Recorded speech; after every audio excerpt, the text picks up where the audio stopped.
Hello dear students, आज हम कक्षा 12वीं विषय जीव विज्ञान से चैप्टर 4 का एक इम्पोर्टेंट पॉइंट देखते हैं कि बंध्यता किसे कहते हैं। बंध्यता किसे कहते हैं और बंध्य दंपतियों को संतान पाने हेतु सहायता देने वाली कौन सी तकनीकें हैं या विधियां होती है, उनको हमको समझना है।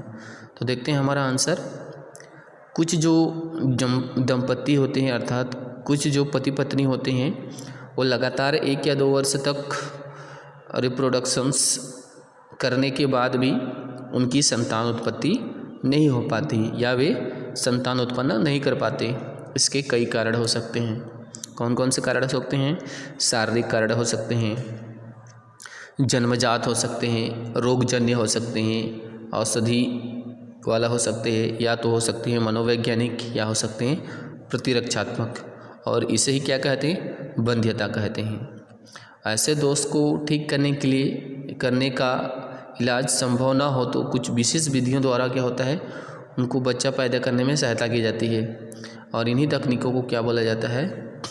जनन प्रौद्योगिकी, सहायक जनन प्रौद्योगिकी, ART कहते हैं।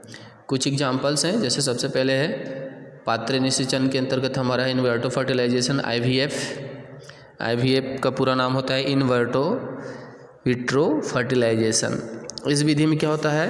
अंडाणु का जो निषेचन होता है शरीर से बाहर, लगभग शरीर के भीतर जैसी स्थिति में कराया जाता है। इसके पश्चात जब उस अंडाणु का निषेचन हो जाता है तब उसको स्त्री के गर्भाशय में भ्रूण स्थानांतरण कराया जाता है।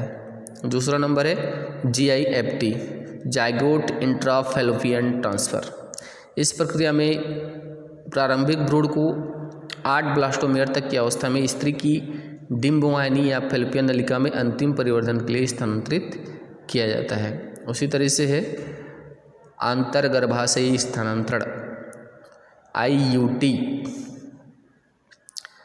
उसी तरह से एक टेस्ट ट्यूब भी, जो कि वेरी मोस्ट इम्पॉर्टेंट है। इसमें क्या किया जाता है? इस विधि में दाता स्त्री के अंडे तथा दाता पुरुष के शुक्राणु दोनों को प्रयोगशाला में परख नली के अंदर क्या किया जाता है? फर्टिलाइज कराया जाता है। अर्थात पुरुष और स्त्री, पुरुष का जो शुक्राणु होता है और स्त्री का जो अंडाणु होता है, दोनों को आपस में फर्टिलाइज कराया जाता है एक परख नली के माध्यम से, तथा निश्चित समय तक क्या किया जाता है? उसको परिवर्धन किया जाता है, और निश्चित समय के बाद जब वो परिवर्धित हो जाता है तब उसको स्त्री के गर्भाशय में स्थानांतरित कर दिया जाता है। इस विधि द्वारा जो जन्मे बच्चे को क्या बोलते हैं? टेस्ट ट्यूब बेबी कहा जाता है, और यह बहुत ही अच्छा तरीका है।